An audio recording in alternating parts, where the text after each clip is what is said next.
right? So I don't know if people have been noticing recently, but for the past few years, we've kind of been in a cost of living crisis. So we got to make everything count. We got to be pinching these pennies like our lives depend on it. I mean, quite frankly, it really kind of does, don't you think? Games are getting more and more expensive, as I've said in another video, so that they go into £70, $70 or whatever it is in your currency. So what I don't understand is, why are we as a collective, as a community, as an industry, still pre-ordering games? Especially when we've been burned so much in the past before with terrible releases, broken games, just buggy messes. Pre-ordering, in my opinion, runs the risk of you wasting your money so much. I mean, we've got examples: Cyberpunk 2077, Fallout 76, and even further back, Assassin's Creed Unity, just to name a few. It's not like these are the only games that have released with terrible launches. There is a lot more. This is setting a dangerous precedent to these companies, where you pay it now and we'll fix it later. This isn't Curry's, all right? This isn't some Argos credit, paying free Klarna type of thing, you know? And the thing is, sometimes they don't even always fix the games afterwards. Like BioWare's Anthem, they released that, they made it sound like this amazing thing, EA, and then boom, the game released, it was dog shit. There was nothing. The post game is terrible, you can't really do anything, it's buggy. And they said, oh, don't worry, we'll fix it, we got you, we apologize. And then they said, you know what, we're not gonna fix it, we're just gonna move on. What? Are you crazy? What is this scamming? You know, imagine if the way pre-ordering games worked happened in other industries. Let's say you went into a car dealership and then you went and purchased a car and they said, cool, we'll send it out to you in 1 week's time. And then you wait that 1 week and then the car comes in the post. But the problem is, there's no tires, there's no windscreen wipers, hell, there's not even an engine. They just forgot to put the whole engine in there. So you call them up, be like, hey, I got the car, but where's the engine? Where's the tires? Oh, we're so sorry. Oh my God, I can't believe this has happened. Who could have seen this happening? Give us 6 months, we got you covered. And then you wait that 6 months, and then the engine comes in the post. But the problem is they forgot the tires. So you call them back up and be like, hey, I got the engine, but where's everything else? And they're like, oh yeah, about that. So we were making the engine, and after we finished, we were like, you know what, we're just gonna move on to something else. Sorry about that. I mean, thank you for your purchase. We really appreciate that. That's exactly what pre-ordering is. If we wouldn't accept this in other industries or in other aspects of our purchases, then why do we accept it in games? And it's not even like you need to pre-order anyway. It's not like back in the day when there were limited copies and you had to go to midnight releases just to be able to get the game on launch, and digital pre-orders and games like downloads wasn't even a big thing back then. Like nowadays, you could literally, on the same time as release, just buy the game and have access to it immediately digitally if you want. It's better just to wait for reviews when these games come out, because that way you know what you're going to get into. The best strat, in my opinion, is just to not give in to the FOMO. You play some games in your backlog,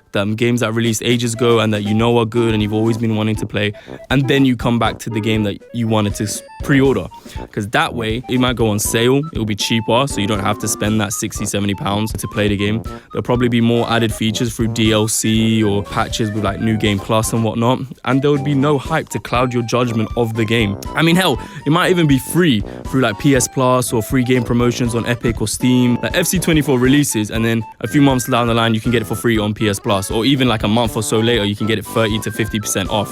What is the point of pre-ordering when you can just do that? Now I get it, sometimes pre-ordering may not be a bad thing, right? If you know a game is going to be good, like there's just absolutely no way the game can be broken or trash or terrible in any way. Like you'd go for a developer with a proven track record. Fair enough. I'll give you an example. GTA 6 with Rockstar. I mean, who wouldn't really be pre-ordering that, right? That's like 13 years in the making. People are going to be hyped for that. Or if you're a Nintendo fan, like you like playing Zelda, Mario and whatnot, so you know those games are going to be good because Nintendo consistently delivers good products. They never ever really put out a buggy release. So you know it's going to be safe, but the risk is still there nonetheless. Maybe you pre-ordered the game and then you just don't have time to play it. So now you've just wasted £70, and then you come back to it 6 months later when you could have just bought it then, and you could have gotten it for £30 instead. Look, money is tight. It don't come easy. This isn't a Kendrick Lamar song, Money Trees. You feel me? They don't grow on them trees. Now, if you're that unfortunate soul who has pre-ordered the game and the game is trash, don't worry, you may be in luck. I got you. Let me show you some ways that it may be possible for you to recover. I'm not gonna leave you in the mud. Don't worry, your boy Trollogic has got you. So let me tell you all the different ways that you'll be able to refund the game from all these different platforms if the game is not good. So for Steam and Epic, click within 14 days and less than 2 hours playtime, you'll be able to refund the game, which is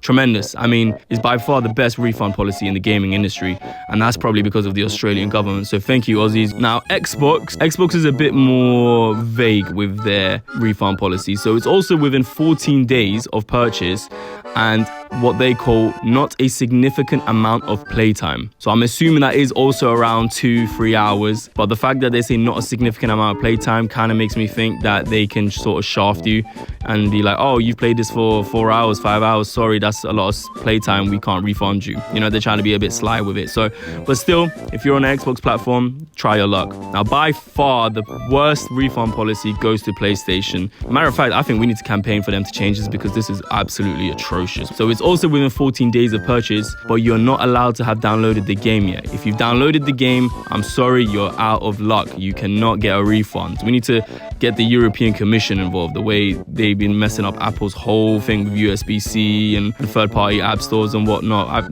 EU Commission, get on Sony's ass, man. Tell these people to change their policy. This is crazy. Man, imagine pre-ordering GTA 6 here and you're thinking it's going to be the best thing ever and then it just sucks. That's a villain arc for some people. I first got the idea for this video when Assassin's Creed Shadows was announced because they didn't show any gameplay, but then they decided to open pre-orders. Not even Rockstar Games did that with GTA 6, where they showed a considerable amount of in-game footage. And not even Rockstar opened pre-orders even after showing us that trailer. If you're pre-ordering a game that hasn't even shown any gameplay for £115, a special edition, mind you, and there's no gameplay and you're just purchasing it, you're a part of the problem. With all due respect, you're one of these, okay? You're the one on the right. With all due respect, I appreciate you for watching this video, but if you're doing these things, you're part of the problem. We gotta do better. You gotta be very diligent with your money, people. It's easy to spend, but hard to make, you know? Money don't come easy nowadays. Wait for reviews. Wait to see how the game functions. Right, I think that's enough waffling about. Thank you for watching. If you're a serial pre-orderer, then I hope you are more careful for the future. If you've been someone that's been burnt in the past with pre-orders, let me know your story. Let me know what game. Let me know how you went about it. And if you pre-order games now, tell me why. Tell me your reasonings. Let me hear from your perspective. Thank you for watching. These are my socials. Make sure to follow them, like, subscribe. Appreciate you for watching. Love. I'll see you guys in the next video.